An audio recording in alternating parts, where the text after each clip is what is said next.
وَنُنَزِّلُ مِنَ الْقُرْآنِ مَا هُوَ شِفَاءٌ وَرَحْمَةٌ لِّلْمُؤْمِنِينَ وَلَا يَزِيدُ الظَّالِمِينَ إِلَّا خَسَارًا وَنُنَزِّلُ مِنَ الْقُرْآنِ مَا هُوَ شِفَاءٌ وَرَحْمَةٌ لِّلْمُؤْمِنِينَ وَلَا يَزِيدُ الظَّالِمِينَ إِلَّا حاضرین جمعہ، بزرگوں، نوجوان ساتھیوں، عزیز بچوں اور پردہ نشین خواتین ماں و بہنوں، آج کے اس مبارک ساعت میں میری تقریر کا جو عنوان ہے وہ نہایت ہی مشہور اور معروف عنوان کورونا وائرس سے بچاؤ کے اسباب و علاج۔ محترم حضرات، بر وقت جو ہماری اور آپ کے سامنے پوری دنیا کے حالات موجود ہیں، بالخصوص اپنے عزیز وطن ہندوستان کے، یہ کسی اور سے مخفی نہیں ہے۔ حالانکہ بعض ماہرین نے کہا کہ بین الاقوامی سازش ہے، انٹرنیشنل سازش ہے، کوئی بیماری نہیں ہے، کوئی وائرس نہیں ہے، جبکہ بعض ماہرین کا کہنا ہے کہ حقیقت میں ایک وائرس ہے، ایک بیماری ہے، اور ہم اس بات سے انکار بھی نہیں کر سکتے کیونکہ بیماریاں اللہ سبحانہ و تعالیٰ کی طرف سے آتی ہیں۔ آج سوشل میڈیا کا زمانہ ہے، منٹ اور سیکنڈ میں ایک خبر دوسری جگہ تک، بلکہ ایک ملک سے دوسرے ملک تک بآسانی پہنچ جاتی ہے۔ لیکن آج سے 50 سال پیچھے اگر ہم اور آپ اس دور کی تاریخ پڑھیں گے تو ایسی بے شمار بیماریاں آئی ہیں جن کی وجہ سے گاؤں کے گاؤں ختم ہو گئے، شہر کے شہر دھس دھس ہو گئے۔ لیکن چونکہ سوشل میڈیا کا زمانہ نہیں تھا، یہ اس طرح کی خبریں نہیں پھیلی ہیں۔ کہنے کا مطلب ہے کہ ہم اس بیماری سے انکار نہیں کر سکتے، یہ قدرت کا قانون ہے، اس طرح کی بیماریاں آتی ہیں اور آتی رہیں گی۔ اس بیماری نے اللہ سبحانہ و تعالیٰ نے اس بیماری کے ذریعے سے پوری دنیا کے نظام کو بدل دیا ہے، سسٹم بدل چکا ہے، لوگوں کا چلنے کا طریقہ، گفتار کا طریقہ، اٹھنے بیٹھنے کا طریقہ، یہاں تک کہ عبادت کے طریقے کو بھی اللہ رب العالمین نے بدل دیا ہے۔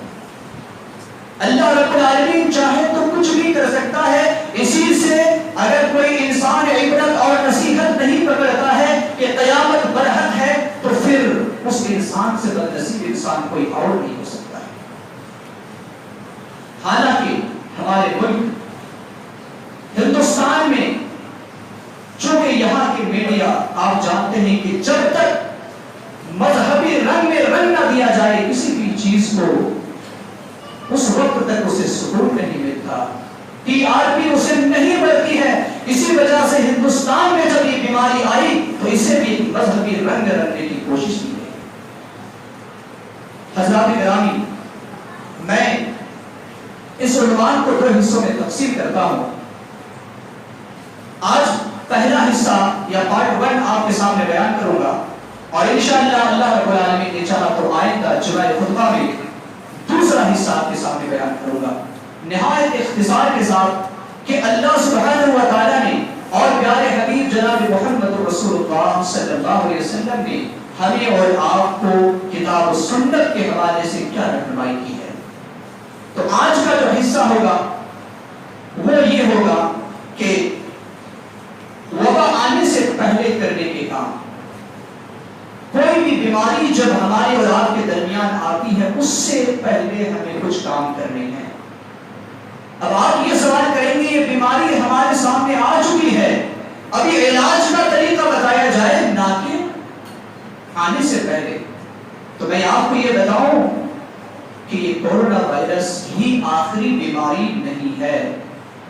کے بعد بھی بہت سی بیماریاں آ سکتی ہیں، تو ان بیماریوں سے بچاؤ سے پہلے ہمیں اور آپ کو کون کون سے کام کرنے ہیں، میں آپ حضرات کی خدمت میں 8 کام بتاؤں گا جو کتاب و سنت کے روشنی میں ہے، اور انشاءاللہ ان کاموں کو ہم اور آپ انجام دیں گے۔ امت مسلمہ اگر انجام دیں گی تو یقیناً ایسی بیماری سے، ایسی وبا سے ضرور بچ سکتی ہے۔ آئیے سب سے پہلا جو کام ہمیں اور آپ کو کرنا ہے کوئی بھی وبا یا بیماری آنے سے پہلے، وہ ہے دعا کا اہتمام، بالخصوص وہ دعا جس کو پیارا رسول صلی اللہ علیہ وسلم نے صبح اور شام پڑھنے کا حکم دیا ہے۔ ایک حدیث میں آپ کے سامنے پڑھتا ہوں، سنن ابو داؤد حدیث نمبر 5088۔ اس حدیث کے راوی عثمان بن عفان رضی اللہ تعالی عنہ ہیں۔ فرماتے ہیں کہ امام کائنات علیہ السلام نے ارشاد فرمایا، جو شخص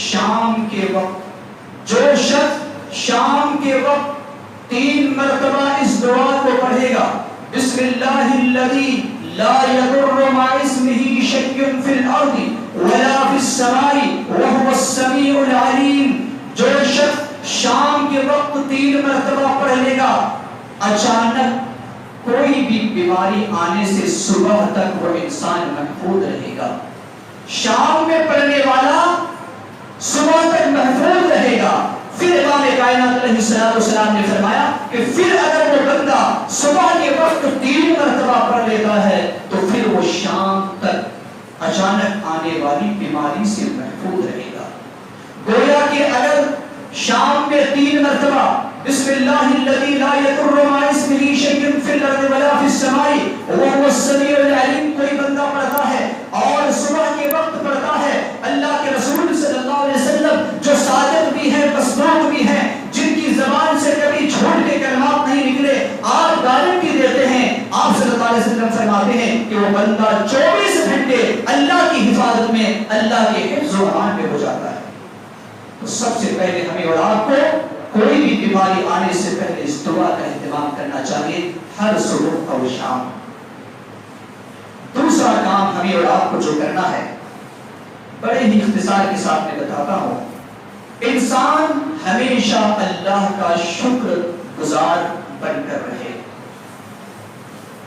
اللہ رب العالمین نے ہمیں اور آپ کو جو بھی چیزیں عطا کی ہے یہ اللہ رب العالمین کی نعمت ہے، اور ان نعمتوں کا اگر ہم اور آپ اللہ کا شکر ادا کریں گے تو اللہ رب العالمین ہمیں اور آپ کو دنیاوی عذاب سے محفوظ رکھے گا۔ اس کی دلیل کیا ہے؟ اس کی دلیل سورہ ابراہیم آیت نمبر 7۔ اللہ سبحانہ و تعالی ارشاد فرماتے ہیں، وَإِذْ تَعَذَّنَ رَبُّكُمْ لَئِن شَكَرْتُمْ لَأَزِيدَنَّكُمْ وَلَئِن كَفَرْتُمْ إِنَّ عَذَابِي لَشَدِيدٌ۔ آپ کا رب، اے بندو تمہارا رب عرش سے یہ اعلان کر رہا ہے، اگر تم اللہ کا شکر ادا کرو گے تو اللہ رب العالمین تمہارے صحت میں، تمہارے مال میں، تمہاری ان نعمتوں میں اور اضافہ فرما دے گا، اور اگر تم نے ناشکری کی تو یقیناً میرا عذاب بڑا سخت ہے۔ یہ جو ہمارے سامنے وبا بیماری آ چکی ہے، یہ در حقیقت اللہ سبحانہ و تعالیٰ کی طرف سے ایک عذاب ہے، اور اس عذاب کو اگر ہم نے اور آپ نے اللہ رب العالمین کا صحیح طریقے سے شکر ادا کیا ہوگا تو اللہ رب العالمین کبھی ہمیں اور آپ کو اس عذاب سے دوچار نہیں کرتا۔ لیکن ہم نے اور آپ نے اللہ کا ہمیشہ ناشکرا سے کام لیا ہے، اللہ رب العالمین اسی جرم کی بنیاد پر عذاب نازل کیا۔ اللہ سبحانہ و تعالیٰ دوسری آیت سورۃ النساء آیت نمبر 147 میں ارشاد فرمایا، ما يفعل الله بعذابكم إن شكرتم وآمنتم وكان الله شاكرا عليما۔ اللہ تمہیں کیوں عذاب دے گا اگر تم اللہ کا شکر ادا کرو گے اور اس پر ایمان لاؤ گے؟ اللہ تو شکر گزاروں کے ساتھ ہے، یہ اللہ رب العالمین قدر کرنے والا ہے اور اللہ خوب جاننے والا ہے۔ اللہ رب العالمین اعلان کر رہا ہے کہ اگر تم اللہ کا شکر ادا کرو گے تو اللہ عذاب نہیں دے گا۔ یہ کھلم کھلا اللہ رب العالمین سورہ نساء کے اندر اعلان کر رہا ہے. لہذا ہمیں اور آپ کو چاہیے کہ اللہ رب العالمین کا کثرت سے شکر ادا کریں. الحمدللہ اللہ جس حال میں بھی رکھا ہے, اللہ رب العالمین نے جس صحت میں رکھا ہے, اللہ رب العالمین نے جس حالت اور کیفیت میں رکھا ہے, ہم اللہ سبحانہ و تعالیٰ کا شکر ادا کریں. اگر اللہ رب العالمین کا ہم اور آپ شکر ادا کریں گے تو اللہ ہماری نعمتوں میں اور اضافہ کرتا رہے گا, اور اگر ہم اس کے برعکس جائیں گے تو اللہ رب العالمین عذاب میں مبتلا کرے گا. تیسرا کام, رسول اللہ صلی اللہ علیہ وسلم کی کلی طور پر نافرمانی سے اجتناب کریں. رسول اللہ صلی اللہ علیہ وسلم کی کوئی بھی سنت کو معمول تصور نہ کریں. اللہ سبحانہ و تعالی سورہ نور کی آیت نمبر 63 میں اعلان فرما رہا ہے, فَلْيَحْذَرِ الَّذِينَ يُخَالِفُونَ عَنْ أَمْرِهِ أَوْ تُصِيبَهُمْ فِتْنَةٌ أَوْ يُصِيبَهُمْ عَذَابٌ أَلِيمٌ. لوگوں کو ڈرنا چاہیے رسول اللہ صلی اللہ علیہ وسلم کی مخالفت کرنے سے. لوگوں کو رسول کی مخالفت کرنے سے ڈرنا چاہیے. کہیں ایسا نہ ہو کہ اللہ رب العالمین تمہارے اوپر فتنہ کو اور عذاب کو نازل کر دے. تو گویا کہ ایک ذریعہ عذاب آنے کا یہ بھی ہے کہ رسول اللہ صلی اللہ علیہ وسلم کی نافرمانی کرنا, رسول اللہ صلی اللہ علیہ وسلم کی مخالفت کرنا. اللہ کے رسول صلی اللہ علیہ وسلم فرماتے ہیں, صحیح بخاری کی حدیث ہے, حدیث نمبر 2914, آپ صلی اللہ علیہ وسلم نے ارشاد فرمایا, وَجُعِلَ الذِّلَّةُ وَالصِّغَارُ عَلَى مَنْ خَالَفَ عَمْرِي. ذلت اور رسوائی مسلط کر دی جاتی ہے اس شخص پر جو میرے حکم کی نافرمانی کرتا ہے, جو رسول کے حکم کی نافرمانی کرے. اللہ کے رسول صلی اللہ علیہ وسلم فرماتے ہیں کہ ذلت اور رسوائی اللہ کا عذاب ان پر نازل ہو جاتا ہے. لہذا ہمیں اور آپ کو چاہیے کہ اللہ سے عذاب سے بچنے کے لیے اللہ کے رسول صلی اللہ علیہ وسلم کی اطاعت اور فرما برداری کریں, نہ کہ رسول اللہ صلی اللہ علیہ وسلم کی مخالفت کریں. صرف میں ایک دو دلیل کے ذریعے سے آپ کو سمجھانا چاہتا ہوں. اسی طرح چوتھا کام جو ہمیں اور آپ کو کرنا ہے وہ یہ ہے کہ دنیاوی سزاؤں کا موجب بننے والے اعمال سے بچنا چاہیے. یعنی بہت سارے ایسے اعمال ہیں جن اعمال کی بنیاد پر اللہ رب العالمین عذاب نازل کرتا ہے. مثال کے طور پر شراب ہو, زنا ہو, سود ہو, رشوت ہو, یہ ایسی بیماریاں ہیں یا ایسے اعمال ہیں جن کی وجہ سے اللہ رب العالمین عذاب کو نازل فرماتا ہے. لہذا ہماری اور آپ کی ذمہ داری یہ ہونی چاہیے کہ ہم اللہ کے عذاب سے بچنے کے لیے ان تمام کاموں سے ہم اور آپ پرہیز کریں. اللہ سبحانہ و تعالیٰ سورۃ الشورى کی آیت نمبر 30 میں ارشاد فرماتے ہیں, وَمَا أَصَابَكُم مِّن مُّصِيبَةٍ فَبِمَا كَسَبَتْ أَيْدِيكُمْ وَيَعْفُو عَن كَثِيرٍ.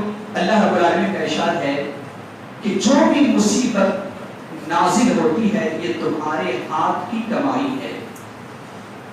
اللہ رب العالمین اپنی طرف سے نازل نہیں کرتا. اللہ رب العالمین کہتا ہے تم انجام دیتے ہو, برائی کو انجام دیتے ہو, تو پھر میری قدرت جلال آتی ہے, اور پھر جب میری قدرت غالب ہوتی ہے تو ایسی صورت میں میں عذاب کو نازل فرماتا ہوں. اور اللہ رب العالمین کی ذات بڑی عفو درگزر کرنے والی ذات ہے. اللہ رب العالمین اسی آیت میں فرماتے ہیں وَيَعْفُو عَن كَثِيرٍ. اللہ تو تمہارے ہر گناہوں کا مواخذہ نہیں کرتا بلکہ اللہ رب العالمین بے شمار گناہوں کو معاف بھی کر دیتا ہے. اللہ رب العالمین اگر ایک ایک گناہ کی وجہ سے اگر عذاب نازل کرنا چاہے تو ہمارے لیے جینا مشکل ہو جائے, کیونکہ اللہ رب العالمین ہر گناہ کا مواخذہ دنیا میں نہیں کرتا ہے. چند گناہوں کا مواخذہ اللہ رب العالمین اس دنیا میں کرتا ہے, اور ان میں سے یہ چند گناہ ہیں. لہذا ہمیں اور آپ کو چاہیے کہ ان گناہوں سے ہم اور آپ بچے رہیں. اگر ہم اور آپ بچے رہیں گے تو پھر اللہ کے عذاب سے ہم اور آپ محفوظ رہیں گے. پانچواں کام, گناہوں سے معافی مانگنا چاہیے. جس طریقے سے اللہ رب العالمین کا عذاب گناہ کرنے سے آتا ہے, اللہ کا عذاب معافی مانگنے سے ٹل جاتا ہے. اس بات کو یاد رکھیں، اللہ کا عذاب گناہ کرنے سے آتا ہے، لیکن اللہ سے کے سامنے اگر کوئی روتا ہے، معافی مانگتا ہے، تو اللہ سبحانہ و تعالیٰ ان کے گناہوں کو معاف فرما کر اس عذاب کو بھی ڈال دیتا ہے۔ اللہ سبحانہ و تعالیٰ ارشاد فرماتے ہیں سورۃ الانفال آیت نمبر 33 میں، وَمَا كَانَ اللَّهُ لِيُعَذِّبَهُمْ وَأَنْتَ فِيهِمْ وَمَا كَانَ اللَّهُ مُعَذِّبَهُمْ وَهُمْ يَسْتَغْفِرُونَ۔ اور اللہ ایسا نہیں ہے کہ اے رسول صلی اللہ علیہ وسلم آپ کی موجودگی میں اللہ عذاب نازل کرے قوم پر، امت پر۔ رسول کی موجودگی میں اللہ رب العالمین عذاب کو نازل نہیں کرتا، اور جب امت کے لوگ استغفار کر رہے ہوں اس وقت بھی اللہ رب العالمین عذاب کو نازل نہیں کرتا۔ دو صورتوں میں نبی کی موجودگی میں اللہ کا عذاب نہیں آتا۔ تھوڑا جگہ اندر آ جائیے، دھوپ ہے، اندر آ جائیے۔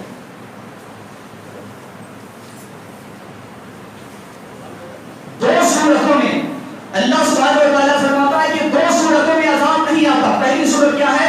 رسول کی موجودگی میں۔ رسول اب ہماری اور آپ کے درمیان نہیں ہے، جب تک رسول اللہ صلی اللہ علیہ وسلم تھے تب تک اس طرح کی بڑی مصیبتیں نہیں آئی۔ اور دوسرا اللہ کے رسول صلی اللہ علیہ وسلم نے بتایا، دوسری صورت یہ ہے کہ جب لوگ استغفار کر رہے ہوں ایسی صورت میں بھی اللہ کا عذاب نہیں آتا۔ تو استغفار اگر ہم اور آپ کریں گے تو اللہ کا عذاب نہیں آئے گا۔ مسند احمد کی روایت حدیث نمبر 23953، اس حدیث کے راوی حضرت فضالہ بن عبید رضی اللہ تعالی عنہ ہے، فرماتے ہیں کہ العبد آمن من عذاب اللہ مستغفر اللہ، بندہ اس وقت تک اللہ کے عذاب سے محفوظ رہتا ہے جب تک کہ بندہ استغفار کرتا ہے۔ اس حدیث کو محدثین نے حسن قرار دیا ہے۔ لہذا اگر ہم اور آپ چاہتے ہیں کہ عذاب نہ آئے تو کثرت سے ہم اور آپ استغفار کریں، کیونکہ ہمارے درمیان اللہ کے رسول صلی اللہ علیہ وسلم موجود نہیں ہیں۔ جب تک رسول تھے جب تک عذاب نہیں آیا، لیکن رسول کے وفات کے بعد اب عذاب نہ آنے کی صورت اللہ رب العالمین نے بتائی کہ لوگوں تم استغفار کرو میرا عذاب نہیں آئے۔ اسی طریقے سے نمبر 6 جو ہمیں اور آپ کو کام کرنے ہیں وہ ہے نیک اعمال کرنا۔ کثرت سے ہمیں اور آپ کو نیک اعمال کرتے رہنا چاہیے۔ ابو ہریرہ رضی اللہ تعالی عنہ فرماتے ہیں کہ رسول اللہ صلی اللہ علیہ وسلم نے ارشاد فرمایا، اس صحیح مسلم کی روایت ہے حدیث نمبر 118، آپ صلی اللہ علیہ وسلم نے ارشاد فرمایا، بادروا بالاعمال فتنا كقطع الليل المظلم يصبح الرجل مؤمنا ويمسي كافرا ويمسي مؤمنا ويصبح كافرا يبيع دينه بعرض من الدنيا۔ اللہ اکبر۔ اللہ کے رسول صلی اللہ علیہ وسلم اس حدیث کے اندر ہمیں اور آپ کو کیا خطرناک ہمیں اور آپ کو پیغام دیا ہے کہ ہمیں اور آپ کو جتنا جلدی چاہیے نیک عمل کر لینا چاہیے۔ بادروا بالاعمال، لوگوں میری امت کے لوگوں تم نیک عمل جلدی جلدی کر لیا کرو، کیونکہ فتنہ جس طریقے سے رات کی تاریکی آتی ہے اسی طریقے سے ایک کے بعد ایک فتنہ آتا رہے گا، اور فتنہ کا اتنا زور ہوگا، اتنا عروج پر فتنہ ہوگا۔ اللہ کے رسول صلی اللہ علیہ وسلم فرماتے ہیں، اللہ ہم سب کی حفاظت فرمائے، اللہ کے رسول صلی اللہ علیہ وسلم فرماتے ہیں کہ انسان صبح کے وقت مومن ہوگا، شام میں کافر ہو جائے گا، شام کے وقت مومن رہے گا، صبح کے وقت کافر ہو جائے گا۔ اللہ اکبر۔ آپ صلی اللہ علیہ وسلم نے اس کی وجہ بتائی، یبی وہ آدمی کیا کرے گا، یبی دینہ بعرض من الدنیا، اپنے دین کو دنیا کے ساز و سامان کے بدلے تبدیل کر دے گا، دین کو بیچ ڈالے گا۔ آج ہم اور آپ دیکھ رہے ہیں کہ مال حاصل کرنے کے لیے، جائیداد حاصل کرنے کے لیے، عہدہ اور شہرت حاصل کرنے کے لیے کس طریقے سے دین کو بیچ ڈالا جاتا ہے۔ آپ نے اور آپ نے ہم نے کئی مرتبہ سنا ہوگا کہ راتوں رات فلاں شخص امیر بن گیا، ایک ہی دن میں امیر بن گیا۔ کس طریقے سے بن گیا؟ اللہ کے رسول صلی اللہ علیہ وسلم نے اس کی پیشن گوئی فرمائی، کہا اے میرے امت کے لوگوں، وہ وقت آنے سے پہلے تم نیک اعمال کر لیا کرو۔ آج ہمارے اور آپ کے درمیان میں یہ وقت آ چکا ہے کہ ایک وقت انسان کیا کہتا ہے، ایک وقت آپ کی تعریف کرے گا، دوسرے وقت آپ کی برائی بیان کرے گا، ایک وقت آپ کو آسمان تک اٹھائے گا، پھر ایک وقت ساتھ و زمین کے نیچے کاٹ دے گا۔ یہ وقت ہمارے اور آپ کے درمیان آ چکا ہے۔ اللہ کے رسول صلی اللہ علیہ وسلم فرماتے ہیں کہ اس سے پہلے تم زیادہ سے زیادہ نیک عمل کر لو۔ ساتواں کام جو ہمیں اور آپ کو کرنا ہے وہ یہ کہ آسودگی کی حالت میں ہمیں اور آپ کو کثرت سے دعا کرنی ہے۔ خوشحالی میں عام طور پر ہم اور آپ کیا کرتے ہیں، جب مصیبت میں پڑتے ہیں تو اللہ کے سامنے گڑ گڑاتے ہیں، روتے ہیں، سجدہ ریز ہوتے ہیں، سنت اور نوافل کا اہتمام کرتے ہیں، لیکن یہ اصول اور طریقہ نہیں ہے۔ اصول اور طریقہ یہ ہے کہ انسان کو خوشحالی میں جب صحت مند رہے، جب انسان کے پاس ہر قسم کی فراوانی ہو، ایسی صورت میں رب کے سامنے وہ دعا کرے، کیونکہ یہی دعا مصیبت کے وقت کام آئے گی۔ اس کی دلیل سنن ترمذی حدیث نمبر 366، اس حدیث کو بھی محدثین اکرام نے حسن قرار دیا ہے، یعنی حدیث بھی صحیح ہے۔ آپ صلی اللہ علیہ وسلم نے ارشاد فرمایا، من سرہ ان یستجیب اللہ لہ عند الشدائد والکرب فلیکثر الدعاء فی الرخاء۔ جو شخص یہ پسند کرتا ہو کہ مصیبت اور مشکل کے وقت ہماری دعا اللہ قبول کرے، اس کو چاہیے کہ اچھی حالت میں کثرت سے اللہ سے دعا کرے۔ اچھی حالت میں ہمیں اور آپ کو کثرت سے دعا کرنی ہے۔ اگر ہم چاہتے ہیں کہ مصیبت کے وقت ہماری دعا قبول ہو تو ہمیں اچھی حالت میں دعا کرنی ہے، نہ کہ ہم خوشحالی میں اللہ کی نافرمانی کریں اور جب مصیبت آئے تو مسجد کی طرف اپنا رخ کریں۔ نہیں، بلکہ ہمیں اور آپ کو چاہیے کہ ہم اچھی حالت میں، صحت اور تندرستی کی حالت میں رب سے کثرت سے دعا کریں، کیونکہ یہی ہمارے لیے اکاؤنٹ بنے گا اس وقت جب ہمارے اور آپ کے مصیبت کا وقت آئے گا، اس وقت یہی ہماری اور آپ کی یہ دعا کام آئے گی۔ اسی طریقے سے آخری کام میں بتا کر اپنی بات کو ختم کروں گا، اور یہ کام ہر انسان کے لیے ہے، لیکن خصوصاً ہماری ماں اور بہنوں کے لیے، کہ چونکہ وہ زیادہ تر مطبخ اور کچن میں کام کرتی ہیں اور اس میں کچھ ایسے برتنیں ہوتے ہوں گے جس میں کچھ کھانے کے سامان ہوں گے، جس میں کچھ پینے کے پانی وغیرہ ہوں گے۔ اللہ کے رسول صلی اللہ علیہ وسلم نے کیا ارشاد فرمایا اس معاملے میں؟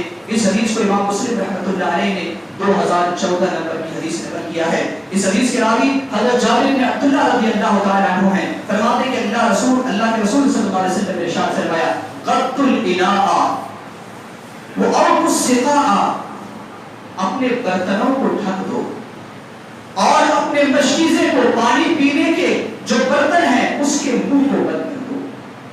کھانے اور پینے کے جو سامان ہے اس کو کیا کرو؟ بند کر کے رکھو۔ آپ صلی اللہ علیہ وسلم نے کیوں فرمایا؟ فَإِنَّ فِي السَّنَةِ لَيْلَةً، کیونکہ سال میں ایک رات ہوتی ہے۔ فَإِنَّ فِي السَّنَةِ لَيْلَةً، پورے سال میں ایک ایسی رات ہوتی ہے، يَنزِلُ فِيهَا وَبَاء، اس رات میں وبا اترتی ہے، آسمان سے وبا کا نزول ہوتا ہے، بیماری اترتی ہے۔ لا يمر بإناء ليس عليه غطاء، جس برتن میں ڈھکن نہ ہو، اور سقاء ليس عليه غطاء، یا مشکیزیں بند نہ ہو، الا نزل فيه من ذلك الوباء، اس برتن میں وبا کا کچھ حصہ گر جاتا ہے، چلا جاتا ہے۔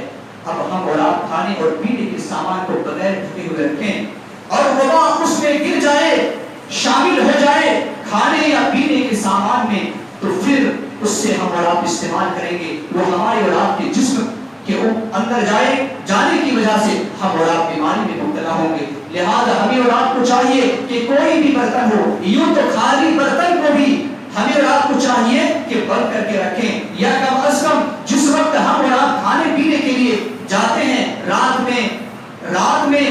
سے جب صبح ہوتی ہے، اور ایسے برتن کا جب ہم اور آپ استعمال کرتے ہیں تو اچھی طریقے سے دھو لینا چاہیے۔ کھانے اور پینے کے سامان اگر ہو تو اچھا سے ڈھک لینا چاہیے، کیونکہ ہم اور آپ نہیں جانتے وہ کون سی رات ہے جس رات میں وبا نازل ہوتی ہے اور نہ جانے ہمارے اور آپ کے کھانے پینے کے برتن میں وہ وبا داخل ہو جائے جس کی وجہ سے ہمارے اور آپ کے جسم میں نقصان پہنچائے. تو یہ 8 ایسے کام تھے جو وبا آنے سے پہلے, بیماری آنے سے پہلے ہمیں اور آپ کو احتیاط کرنا چاہیے تھا.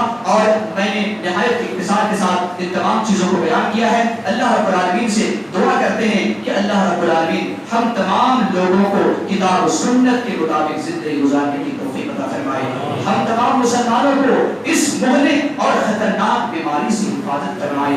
رب کریم ہم گناہگار ہیں, خطا کار ہے, سیاہ کار ہے. اے اللہ تیرے بندے ہیں, پوری دنیا کا نظام بدل چکا ہے. اے اللہ ہر انسان پریشان حال میں مبتلا ہے. اے اللہ تو ہی پریشانی کو نازل کرنے والا ہے. اے اللہ تو غفار ہے. اے اللہ تو اگر جبار ہے تو غفار بھی ہے. اے اللہ تو رحیم بھی ہے. تیرے غفاریت کی صفت کا حوالہ دیتے ہوئے ہم تجھ سے استغفار کرتے ہیں. اے اللہ ہم تجھ سے معافی مانگتے ہیں. اے اللہ ہم سے اس مصیبت کو تو جلد از جلد ڈال دے. اے اللہ ہم سب کو نیک اعمال کرنے کی توفیق عطا فرما. اے اللہ ہمارے رزق میں تو کشادگی فرما. اے اللہ بہت سارے لوگ کاروبار کرنے والے بھائی ہیں جو پریشان حال ہے. اے اللہ ان کی پریشانی کو دور فرما. اے اللہ جو بیمار کی حالت میں ہے, اے اللہ تو شفاء کاملہ اور شفاء عاجلہ عطا فرما. صحت و تندرستی عطا فرما. اے اللہ اس بلا کو ہم سے تو ڈال دے. اللہم انا هذا البلاء جند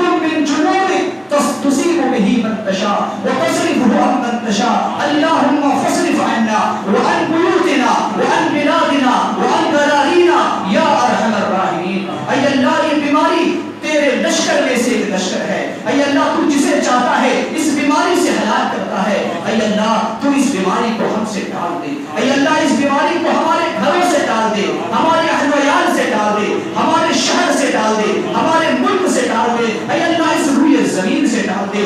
پورے مسلمان ممالک سے اے اللہ تو اس بیماری کا خاتمہ فرما دے. اے اللہ ہم تجھ سے معافی مانگتے ہیں, ہم گناہگار ہیں. ہمارے گناہوں کے جرم میں اللہ تو نے عذاب نازل کیا ہے. ہم اعتراف کرتے ہیں, ہم اقرار کرتے ہیں. اے اللہ ہم کسی کے دربار میں نہیں جاتے, تو ہی غفار ہے. اے اللہ تو ہی غفار ہے.